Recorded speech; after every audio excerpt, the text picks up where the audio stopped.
بسم اللہ الرحمن الرحیم. السلام علیکم. Welcome all of you in the return work of biology. تو آج ہم سٹارٹ کریں گے کویشچن نمبر 9. تو آپ لوگ کا کویشچن نمبر 9 ہے. کویشچن 8 کے ساتھ فنیشنگ لائن لگانے کے بعد کویشچن 9 سٹارٹ لے لیں.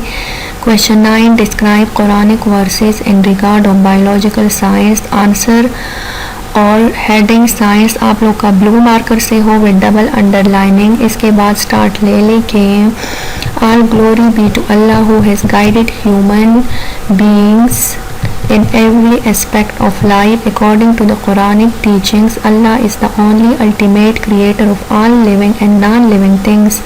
Also, Allah has guided human beings in the search for those basic questions which have puzzled their mind for centuries. Some of the Quranic verses in this regard are quoted below.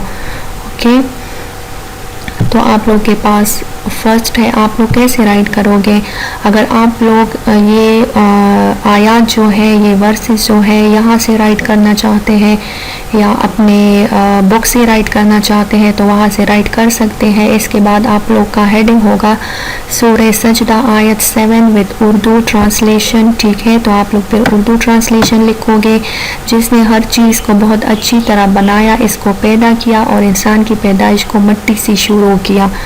اس کے بعد آپ لوگ کا سورہ سجدہ آیت number 7 with English translation. تو آپ لوگ ہیڈنگز دو گے اور یہ ہیڈنگز جو ہے یہ آپ لوگ کا blue marker with double underlining. Okay. اس کے بعد آپ لوگوں کا نیکسٹ آیات آ جائے گا. تو ان کے ساتھ بھی آپ لوگوں نے اسی طرح کرنا ہے کہ پہلے اردو ترجمہ لکھنا ہے اور پھر اس کے بعد انگلش ترجمہ لکھنا ہے. ٹھیک ہے، لیکن ہر ایک آیات کے بعد یہ جو فنیشنگ لائن ہے نا، یہ نہیں لگانی ہے آپ لوگوں نے. ٹھیک ہے، بلکہ کوشچن کے بالکل اینڈ میں آپ لوگوں نے فنیشنگ لائن لگانی ہے. ٹھیک ہے، یہ ٹائپ ہوئے ہیں یہاں پہ، لیکن آپ لوگ فنیشنگ لائن ہر آیات کے بعد نہیں لگاؤ گے. ٹھیک ہے، بلکہ کوشچن کے اینڈ میں فنیشنگ لائن لگاؤ گے. اس کے بعد آپ لوگ کا آیات آ جائے گا. ٹھیک ہے، پھر یہ جو ہے یہ بلو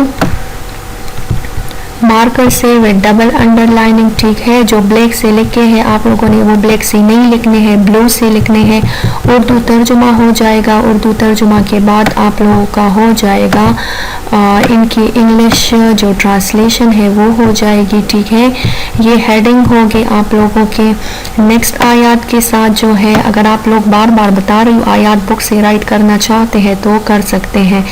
پھر اس کے بعد سورہ زمر کی آیات ہے، اردو ٹرانسلیشن ہے. Again use blue marker for heading with double underlining. Okay, یہ بلیک سے ہے لیکن آپ لوگوں نے بلو سے لکھنا ہے. یاد رکھیے آپ لوگوں نے ہیڈنگ بلو سے لکھنا ہے ود انڈر لائننگ. اس کے بعد آپ لوگوں نے ان کی انگلش ٹرانسلیشن لکھنی ہے. اگین آیت لکھنا ہے سورہ یاسین آیت 36 ود بلو مارکر سے لکھنا ہے ڈبل انڈر لائننگ. سورہ یاسین آیت 36 with English translation blue marker سے لکھنا ہے ڈبل انڈر لائننگ. اس کے بعد نیکسٹ آیات ہے تو سورہ انعام آیت 99 with Urdu translation blue marker سے لکھنا ہے، ہیڈنگ بلو مارکر سے، اور یہ سارا ترجمہ پین سے لکھو گے. پھر سورہ انعام آیت نمبر 99 ایسے بلو مارکر سے لکھ دو گے اور ڈبل انڈر لائننگ کر دو گے. آپ لوگ کا ہیڈنگ اور ایکسپلینیشن بلیک پین سے، بلو پین سے کرو گے. ٹھیک ہے، اس کے بعد آپ لوگ کے پاس نیکسٹ آیات آ جائے گا. ٹھیک ہے، اگر یہاں سے لکھنا چاہتے ہیں یہاں سے بھی لکھ سکتے ہیں. اور اس کے بعد ان کی Urdu translation use blue marker for heading with double underlining. پھر English translation use blue marker with double underlining. Next آیات جو ہے وہ سورہ رات ہے تو بلو مارکر سے heading double underlining, explanation blue pen سے کرو گے. نیکسٹ آپ لوگ کے پاس ان کی جو ہے وہ سورہ الرات کا آیت 4 آ جائے گا، انگلش ٹرانسلیشن. ٹھیک ہے، آپ لوگ اگر جلدی نہیں لکھ سکتے تو آپ لوگ ان پہ ایک کلک کر دو گے تو آپ لوگ کے لیے ویڈیو جو ہے وہ سٹاپ ہو جائے گی. بس پھر آپ لوگ ان سے لکھ کے ایسے کلک کرو گے. صحیح ہے. پھر اس کے بعد نیکسٹ آیات ہے تو یہ ان کا اردو ترجمہ ہے. ہیڈنگ بلو سے لکھو گے، بلو مارکر سے پیج کو ریڈی کرو گے، ڈیٹس بھی لکھو گے، مارجن لائن بھی لکھو گے.